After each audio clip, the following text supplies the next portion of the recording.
น้อมของข้าพเจ้าจงมีแด่พระรัตนตรัยขอถวายความเคารพนอบต่อพ่อแม่ครูปัจาจารย์ผู้มีเมตตาการุณสอนสั่งตั้งแต่ต้นจนถึงตอนนี้ทุกท่านขอ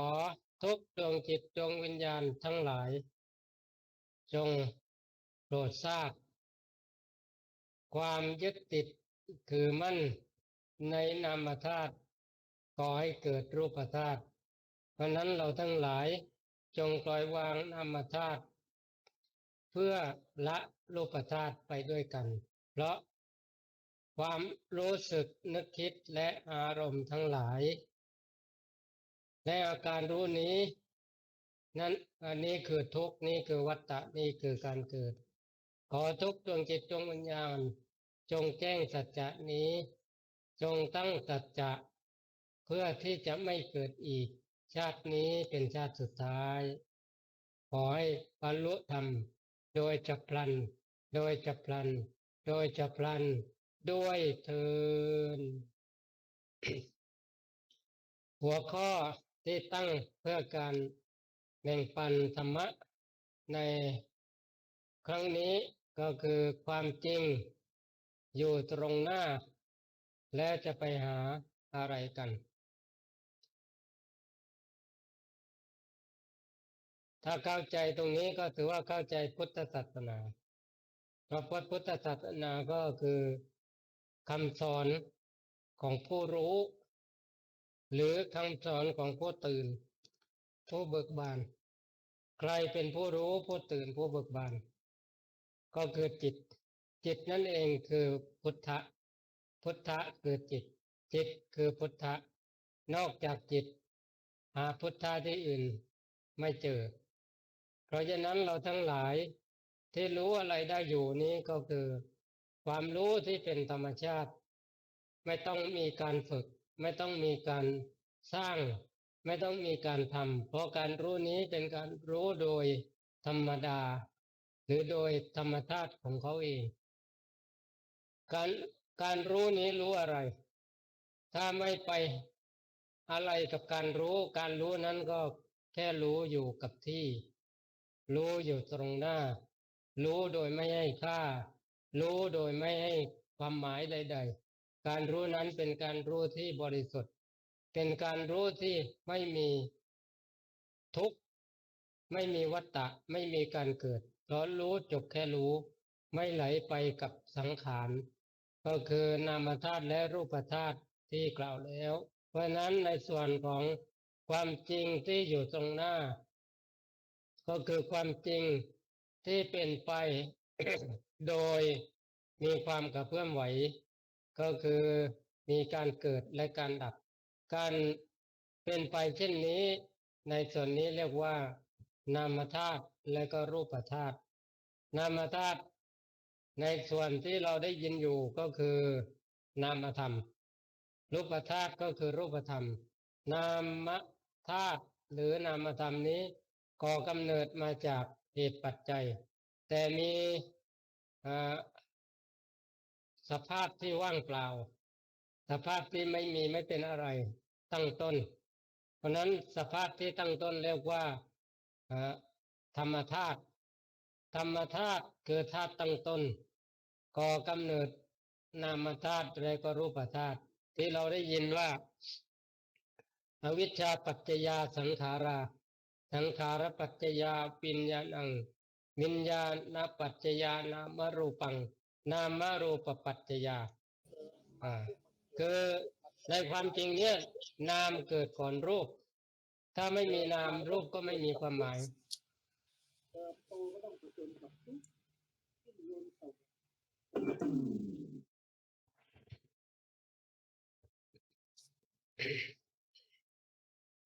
ผู้ที่เข้ามาใหม่ขอให้ปิดไมค์ด้วยหนอทีนี้ในส่วนของรูปไม่มีความหมายอันใดเลยก็เป็นรูปอยู่อย่างนั้นแต่ว่าไม่ได้มีชื่อไม่ได้มีความหมายอันใดก็เหมือนกับว่าถ้าไม่มีนามปรากฏรูปก็ไม่มีความหมายในส่วนนามจึงมี ความเป็นเหตุให้รูปปรากฏจึงชื่อว่านามรูปวิญญาณปัจจยานามรูปังก็คือวิญญาณเป็นปัจจัยก่อให้เกิดนามรูปนามรูปที่ปรากฏเพราะมีวิญญาณเป็นปัจจัยทีนี้ในส่วนนี้เราทั้งหลายอย่าไปหาที่ไกลก็คือหาหรือเห็นอยู่ตรงหน้าเพราะความจริงที่บอกว่าความจริงมีอยู่แล้วอยู่ตรงหน้าจะไปหาอะไรกันจะไปหาธรรมะที่อื่นก็ไม่ถูกต้องเพราะนั้นการจะรู้ธรรมเห็นธรรมต้องรู้ตรงหน้าธรรมะนอกจากนี้ไม่ได้เป็นธรรมะอย่างแท้จริงธรรมะอย่างแท้จริงก็คือที่ตรงหน้าธรรมะนอกนั้นเรียกว่าเป็นธรรมที่คิดเป็นธรรมที่นึกไม่ใช่เป็นธรรมที่สามารถดับทุกข์หรือรู้แจ้งในคำสอนของพุทธะได้เพราะนั้นในส่วนของคำสอนของพุทธะก็คือลงที่จิตเพราะว่าพุทธะคือจิตคำสอนที่เกี่ยวเนื่องกับจิตลงที่จิตชื่อว่าพุทธศาสนาถ้าไม่เกี่ยวเนื่องกับจิตไม่ได้มีความสำคัญอะไรกับพุทธศาสนาเพราะว่าศาสนาอื่นก็สอนให้เกิดสอนให้เป็นไปในภพภูมิต่างๆแต่พุทธศาสนาสอนรวบมาที่จิตเพื่อยุติการเวียนว่ายตายเกิดเพราะความจริงแล้วสรรพสิ่งก่อกำเนิดจากจิตแล้วก็สลายคืนกับจิตถ้าว่าให้ถูกก็คือสังสารวัฏเกิดจากจิตแล้วก็สังสารวัฏก็ยุติที่จิตเกิดที่จิตจบที่จิตไม่ได้มากกว่านี้เพราะฉะนั้นการที่เราไปหาการที่เราไปศึกษาการที่เราไปเรียนรู้หรือการที่เราไปทำอะไรมากกว่าหันกลับมาเรียนรู้ที่จิตก็จะเป็นทางเนิ่นช้าทำให้ยุ่งยากลำบากทำให้เวียนว่ายตายเกิดไม่จบไม่สิ้นเพราะว่านั่นคือทุกข์นั่นคือวัฏฏะนั่นคือการเกิดก็คือออกไปจากจิตก็คือเป็นทุกข์เป็นวัฏฏะเป็นการเกิดหมดก็คือถ้ากลับที่จิตไม่มีการเกิดไม่มีการดับเพราะที่จิตนั้นไม่ไปไม่มาเราได้ยินว่าจิตเกิดดับจิตไม่เคยเกิดดับที่เกิดดับคืออาการของจิตอาการของจิตเท่านั้นที่เป็นรูปนามขันธ์ห้าเนี่ยไม่มีจิตอยู่เพราะว่าจิตอยู่นอกจากขันธ์ห้าจิตเป็นขันธวิมุตติหรือเป็นวิสังขารถ้าเราเข้าใจเช่นนี้มันรัดสั้นได้แล้วก็ถูกตรงด้วยก็คือนอกจากขันธ์ห้าแล้วก็คือจิตเพราะนั้นจิตนั่นเองก็คือพุทธะจิตนั่นเองคือพุทธศาสนาพุทธศาสนาก็คือรู้คำสอนที่ให้รู้อะไรรู้ความจริงความจริงที่ว่าก็คือความจริงที่ไม่กระเพื่อมไหวกับความจริงที่กระเพื่อมไหวทั้งสองอย่างเนี้ยก็อยู่ตรงหน้าความจริงอยู่ตรงหน้าแล้วจะไปหาที่ไหนกันเพราะฉะนั้นเราทั้งหลายกลับมารู้เท่าทันตรงหน้ารู้อยู่อย่างนี้รู้โดยไม่ไหลถ้ารู้แล้วรู้สึกว่าเราจับหลักถูกได้เราจับหลักถูกแล้วสมมติว่าคิดขึ้นมาเราจับหลักถูกแล้วเพราะเราฟังอาจารย์เข้าใจแล้วก็ให้รู้อีกว่านั้นมันคิดขึ้นมาเพราะว่าความจริงมันไม่ใช่คิดความจริงมันไม่ใช่ต้องจำความจริงก็คือสัมผัสแล้วก็แล้วกันรู้แล้วก็แล้วกันจบแค่นั้นก็คือรู้ว่าที่อาตมาอธิบายเนี่ยอ๋ออย่างนี้ก็รู้ว่าอ๋อก็คือเข้าใจอย่างนี้แต่ว่าไม่ได้ยึดความรู้หรือความเข้าใจนั้นเพราะนั้นที่บอกว่าอย่าหลงยึดติดไปในความรู้สึกนึกคิดและอารมณ์แม้แต่อาการรู้นี้เพราะว่านี้คือทุกข์นี้คือวัฏฏะนี้คือการเกิดเพราะนั้นมันจะเป็นวัฏฏะทันทีมันจะเป็นทุกข์ทันทีมันจะเป็นการเกิดทันที ก็คือถ้าเป็นส่วนเข้าใจก็ถือว่าอ๋อมันดีถ้าไม่เข้าใจก็มันไม่ดีอยากจะให้เข้าใจเพราะนั้นทั้งเข้าใจและไม่เข้าใจก็มันเป็นสองฝั่งฝั่งหนึ่งก็เป็นกุศลฝั่งหนึ่งก็เป็นอกุศลทั้งกุศลอกุศลก็ยังเป็นวัฏฏะเพราะว่าพ้นจากนี้เรียกว่าเป็นวิวัตตะก็คือจิตนั่นเองเป็นวิวัตตะเพราะนั้นพระพุทธศาสนารวบยอดสรุปลงที่จิตมโนบุพังขมาธรรมามโนเศรษฐามโนมยาจิตนั้นเป็นธาตุตั้งต้นของธรรมธรรมทั้งหลายมีจิตเป็นแดนเกิดเรียกว่าจิตตั้งต้นสิ่งต่างๆปรากฏที่จิตเรา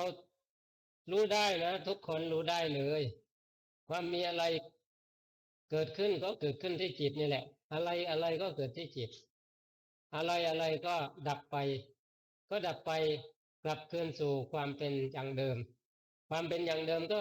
ก่อนที่จะเกิดมันเป็นอะไรอยู่ก็คือความไม่มีไม่เป็น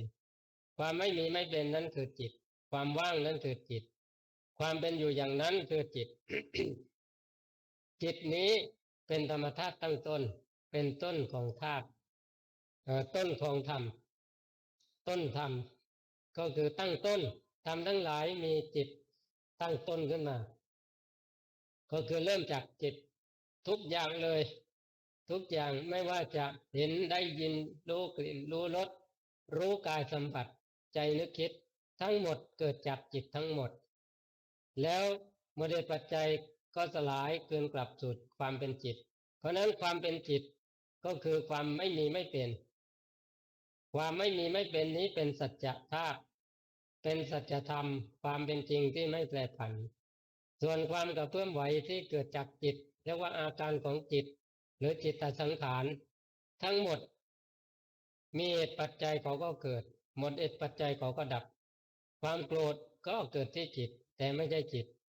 พระธรรมเจ้าใช้ว่าจิตมีโทสะไม่ใช่จิตแต่ว่าจิตมีโทสะก็คืออาการของจิตจิตมีราคะไม่ใช่จิตแต่เป็นอาการของจิตที่เป็นราคะโทสะหรือโมหะ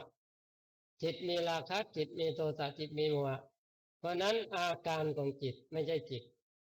และจิตปราศจากเนี้ยก็ทุกอย่างมันมีแล้วก็มันก็สลายหายไปก็คือปราศจากจิตมีราคะก็รู้ว่ามีราคะจิตปราศจากราคะก็รู้ว่ามีปราศจากราคะก็คือรู้ทั้งมีแล้วก็ไม่มีรู้ทั้งจิตเดิมแท้แล้วก็สิ่งที่กระเพื่อมไหวจากจิตนี้เรียกว่าเป็นการรู้จิตเป็นการเห็นจิตตามความเป็นจริงเป็นสติปัฏฐานสี่แล้วก็เป็นธรรมานุปัสสนาเพราะว่าทั้งหมดก็มีความเป็นที่สุดรวบยอดคือความเป็นอนัตตาธรรมมานุปัสสนาการเห็นธรรมโดยความเป็นอนัตตาเห็นธรรมโดยความไม่เที่ยงเป็นทุกข์แต่สรุปลงที่เป็นอนัตตาธรรมทั้งหลายเป็นอนัตตาไม่ได้เป็นอะไรอื่นก็คือความกระเพื่อมไหวจากจิตก็เป็นอนัตตาความเป็นจิตเดิมแท้เป็นจิตตั้งต้นเป็นธรรมธาตุเป็นธาตุตั้งต้นก็เป็นจิตก็เป็นอนัตตาเพราะนั้นความเป็นอนัตตาครอบคลุมทั้งหมดทั้งสิ้นทั้งที่เป็นจิตและก็จิตตสังขารทั้งที่เป็นสังขารและวิสังขารทั้งหมดทั้งสิ้นไม่ใช่ตัวใช่ตนก็คือความเป็นอนัตตานี้คือพระพุทธเจ้าสอนแล้วเรามีอะไรจะไปค้านเราพยายามหาก็คือเราเข้าใจว่ามีไม่เข้าใจว่าตรงหน้านี้คือทั้งหมดแสดงตัวอยู่ในความเป็นอนัตตาแต่เราจะหาเราจะเอาเราจะเป็นมันก็เลยยุ่งมันก็เลยเป็นทุกข์มันก็เลยเป็นวัฏฏะมันเป็นการเกิดเรียกว่ามันมันผิดคนละนิดกันถ้ากลับเรียกว่ากลับลำถูกก็คือวกกลับอ๋อส่วนที่เป็นทุกข์เป็นวัฏฏะเป็นการเกิดนั่นก็คือสิ่งที่เป็นสังขารอยู่เช่นนั้นแล้วจะไปเอาด้วยไหมเมื่อรู้แล้วว่า นั่นคือทุกข์นั่นคือวัฏฏะนั่นคือการเกิดเรารู้แล้วว่าไฟแล้วเรายังไปจับไฟอีกหรือเรารู้แล้วว่าสิ่งนั้นสกปรกแล้วเรายังไปให้แปดเปื้อนอีกหรือเรารู้แล้วว่าสิ่งนั้นเป็นภัยแล้วเรายังไปเกี่ยวข้องด้วยหรือเพราะนั้นความเป็นไปเช่นนี้เรียกว่ารู้เท่าทันความเป็นความเป็นสังขารแล้วก็ไม่ไหลไม่หลงไปกับสังขารทั้งหมดสังขารจะเป็นแบบไรจะเป็นกุศลหรืออกุศลจะเป็นอย่างหนึ่งอย่างใดจะเป็นรูปปัธาตุนามธาตุก็วางไว้ตามความเป็นจริงเพราะนั้นในส่วนนี้เรียกว่าเป็นการจะเรียกว่าอะไรเรียกว่าปล่อยคืนสู่ธรรมชาติสละคืนสู่ธรรมชาติปฏินิสสคะปฏินิสสโคก็สลัดคืนเพราะรู้แล้วว่าของไม่เที่ยงเป็นทุกข์เป็นอนัตตาเห็นความจริงเช่นนี้ก็ปล่อยคืนกลับสู่ความเป็นธรรมชาติปฏินิสสคาปฏินิสสคานุปัสสีการเห็นโดยที่รู้แล้วว่าก็เกี่ยวผูกพันอะไรไม่ได้ก็คืนกลับให้กับธรรมชาติไปซึ่งความจริงเนี้ยเขาแสดงตัวอยู่แล้วเช่นว่ามาดูลมหายใจเราก็จะเห็นว่าหายใจเข้าเราหวงเห็นไว้ลมหายใจเข้าเนี่ยเพราะรู้สึกว่ามันมันดีเหลือเกินหายใจเข้าครั้งนี้เราหวงเห็นไว้ได้ไหมพอท้ายก็หวงเห็นไม่ได้ก็ต้องปล่อยคืนเขานี่โดยธรรมชาติเขาแสดงตัวอยู่แล้วนะแสดงตัวอยู่โดยความเป็นธรรมชาติว่าไปเกาะเกี่ยวผูกพันกับเขาไม่ได้เขามาแล้วก็ไปนั่นคือความเป็นไปของชีวิตความเป็นไปของชีวิตคือมันมีเกิดแล้วก็ดับมีมาแล้วก็ไปนี่คือความเป็นทุกข์ความเป็นทุกข์ก็เป็นเช่นนั้นแหละแล้วเรารู้แล้วว่านี่คือทุกข์เพราะนั้นการรู้จักธรรมก็คือรู้จักความจริงว่าทุกข์แล้วเมื่อรู้จักความจริงว่าทุกข์แล้วเราจะไปแบกทุกข์อีกทำไมก็รู้แล้วว่าสังขารนี่มันเป็นทุกข์แล้วจะไปแบกสังขารอีกทำไมผู้ที่รู้ความจริงเรียกว่าเป็นผู้วางขันธ์ทั้งห้าเป็นของหนักเน้อขันธ์ทั้งห้าเป็นของหนักจริงๆบุคคลแหละเป็นผู้แบกของหนักพาไปการปล่อยวางขันธ์ห้าเป็นความสุขหรือการแบกขันธ์ห้าเป็นความทุกข์ในโลกการปล่อยวางขันธ์ห้าเป็นความสุขพระอริยเจ้าก็ปล่อยวางขันธ์ห้าแล้วก็คือสลัดคืนเมื่อปล่อยวางขันธ์ห้าแล้วก็เป็นผู้ถอนตัณหาขึ้นได้กับทั้งรากก็คือไม่มีอะไรที่จะไปก่อเกี่ยวข้องเกี่ยวอีกก็เรียกว่าเป็นผู้ปล่อยวางถอนตัณหาคือความทะยานอยากขึ้นได้กับทั้งราก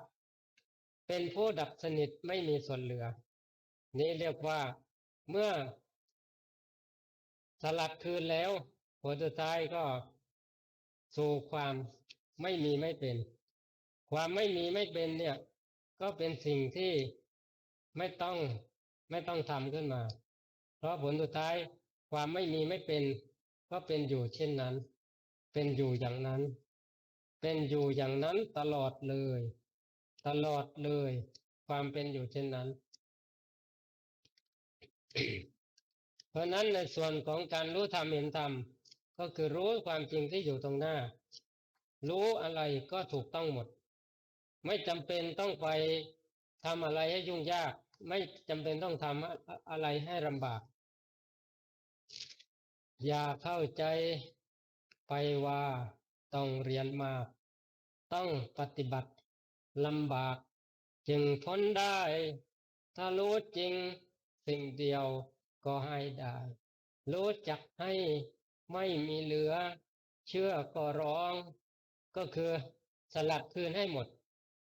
สลัดคืนให้เกลี้ยงให้ไม่มีเหลือเมื่อเราเห็นแล้วว่าทุกอย่างไม่เที่ยงก็คือเห็นความจริงของธรรมว่าเป็นโดยความเป็นอนิจจานุปัสสีเห็นความไม่เที่ยง เห็นความ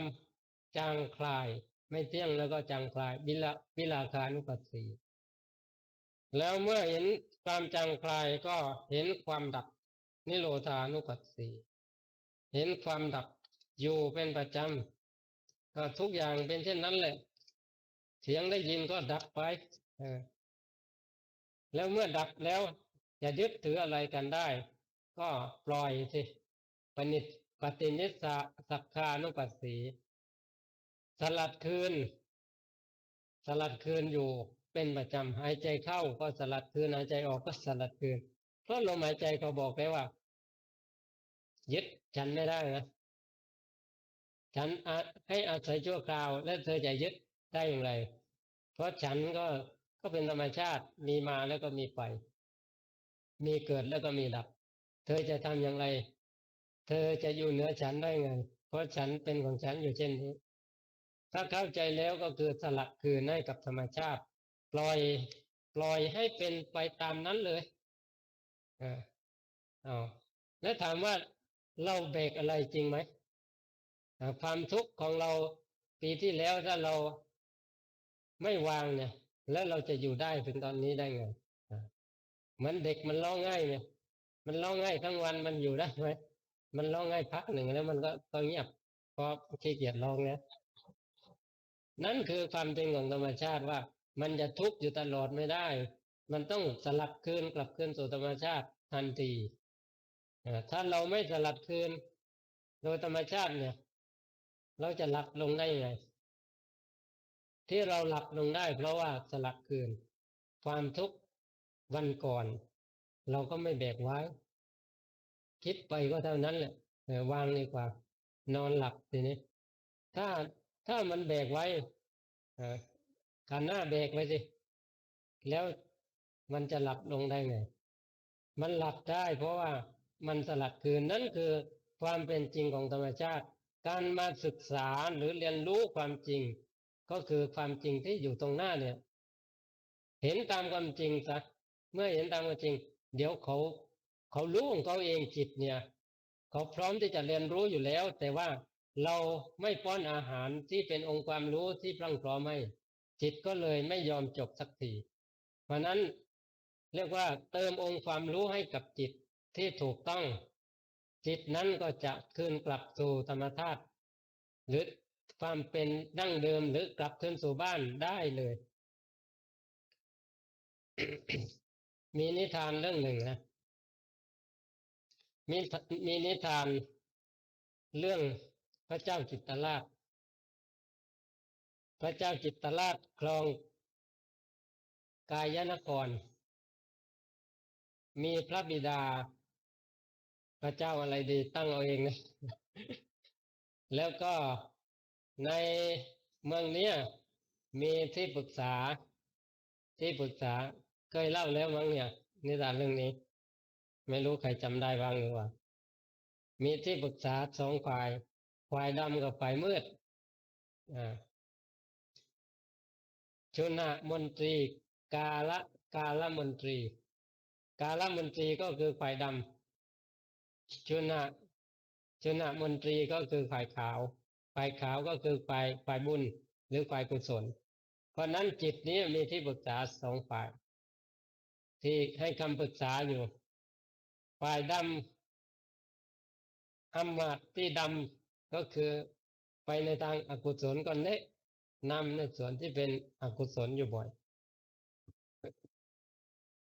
ชน มนตรีก็คือที่ปรึกษาฝ่ายขาวก็แนะนำในส่วนที่ดีเพราะนั้นจิตพระเจ้าจิตตราชก็บางทีก็เคลิ้มไปในทางดีบางทีก็ไหลไปทางไม่ดีก็เป็นปกติธรรมดาดีบ้างไม่ดีบ้างแต่ทั้งสองเนี่ยถือว่ายังทำให้พระเจ้าจิตตราชยุ่งได้อยู่แล้วก็ในเมืองนี้มีผู้ที่จ้องทำลายพระเจ้าจิตตราชซึ่งถือว่าเป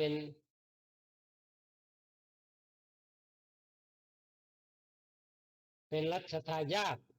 พร้อมที่จะขึ้นครองกายนครแทนพระบิดาแต่ว่าพระเจ้าจิตตราชเนี่ย ยังอ่อนเยาว์เหลือเกินนะข้าศึกหรือว่าผู้ที่อยู่ใกล้ๆที่ไม่ประสงค์ดีพร้อมที่จะทำลายให้โทษได้เพราะนั้นพระบิดาบอกว่าอย่ากันนั้นเลยเธอจงไปศึกษาวิชาความรู้กับศาสดาครูผู้เชี่ยวชาญชำนาญเถิดเพราะนั้นพระอ่าพระ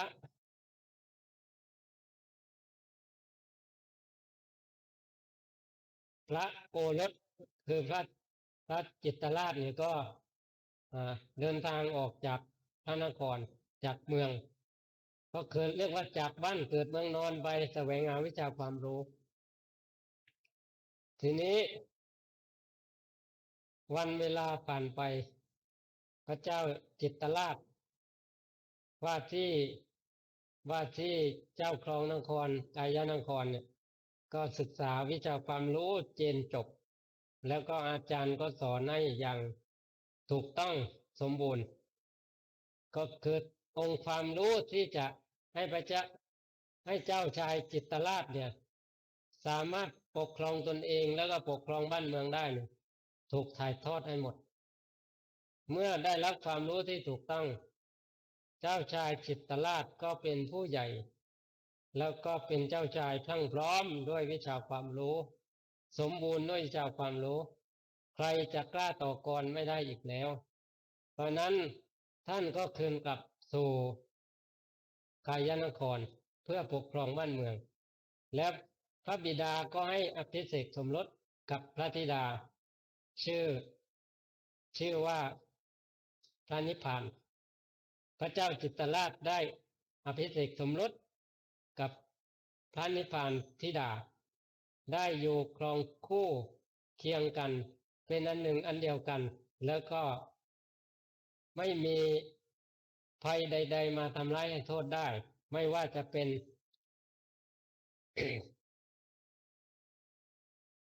ชราภัยพยาธิภัยมรณะภัยก็ทำร้ายให้โทษกับพระเจ้าจิตรราชไม่ได้อีกเพราะพระเจ้าจิตรราชมีวิชาความรู้พรั่งพร้อมแล้วก็มีคู่เคียงเกี่ยวพันเป็นอันหนึ่งอันเดียวกันกับอ่าเจ้าชายจิตรราชหรือพระเจ้าจิตรราชก็คือพระนางนิพพานเพราะฉะนั้นนิทานเรื่องนี้ก็บอกให้รู้ว่าจิตทั้งหลายเพราะว่าไม่มีวิชาความรู้จึงออกจากบ้านเพื่อหาวิชาความรู้เมื่อวิชาความรู้พร้อมก็เกินกลับสู่บ้านแล้วก็ไม่จากไปไหนอีกเรียกว่าไม่ไปไม่มาไม่เกิดไม่ดับไม่มีภัยใดๆมาแผ่วผ่านไม่ว่าภัยจากความเกิดความแก่ความตายภัยจากความทุกข์ภัยจากกิเลสทั้งผองเรียกว่าเป็นผู้หมดสิ้นภัยทั้งหลายไม่มีข้าศึกใดๆที่จะทำร้ายให้โทษได้เรียกว่าเป็นผู้หมด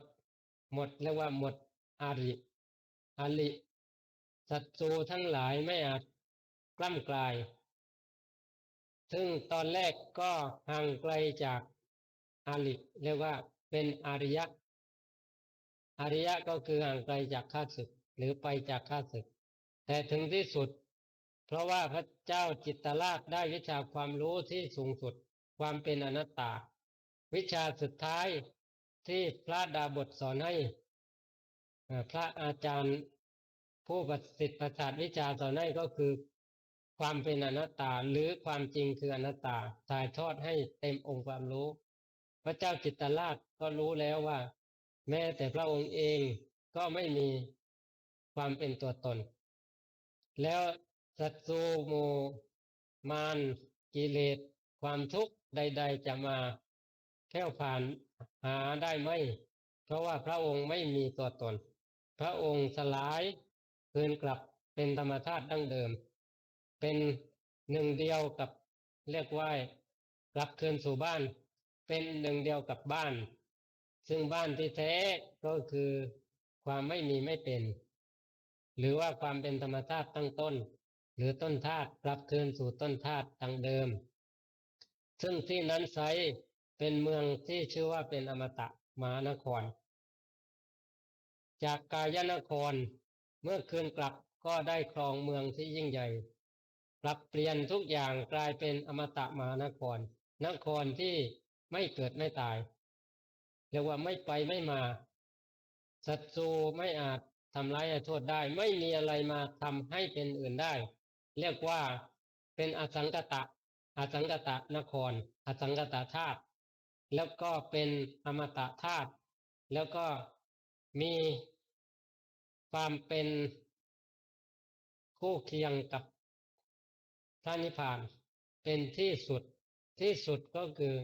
ได้สิ่งที่สำคัญที่สุดก็คือพระนิพพานเพราะนั้นสมบูรณ์พร้อมด้วยองค์ความรู้กลับคืนสู่บ้าน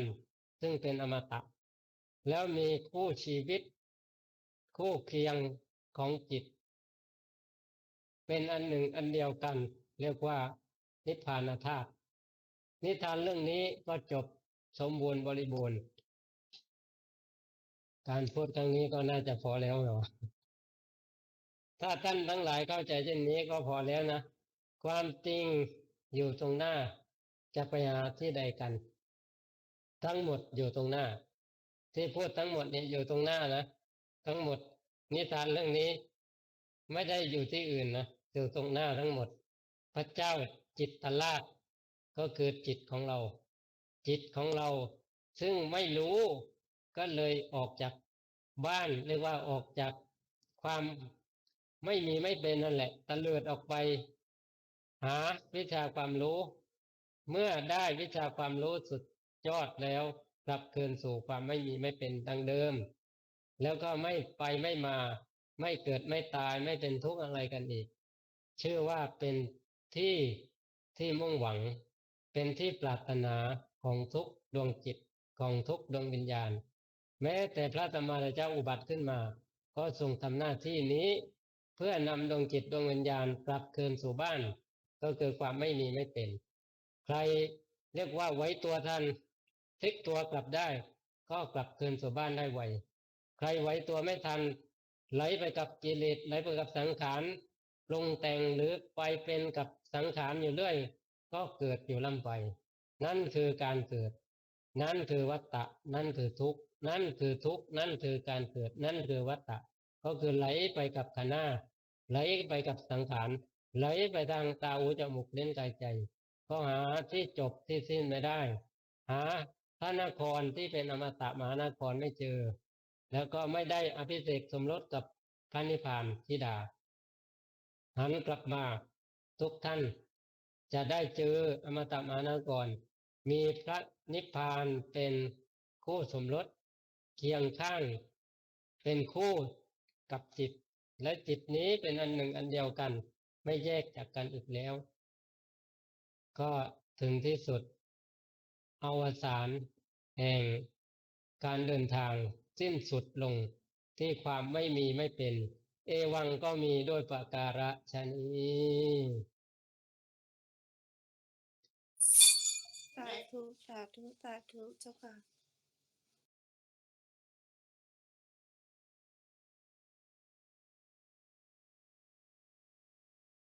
สาธุได้เนาะ